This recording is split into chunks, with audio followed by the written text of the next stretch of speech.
सिख ईसाई सभी आपस में भाई भाई। हिंदू मुस्लिम सिख ईसाई सभी आपस में भाई भाई। हर जगह तीनों रंग आसमान में, सब मिलकर जन गण मन गाओ, इस तिरंगे के सम्मान में। सब मिलकर जन गण मन गाओ, इस तिरंगे के सम्मान में।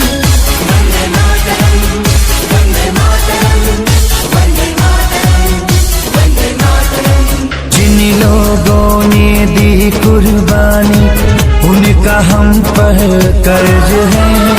आजादी को कायम रखना हम सभी का फर्ज है।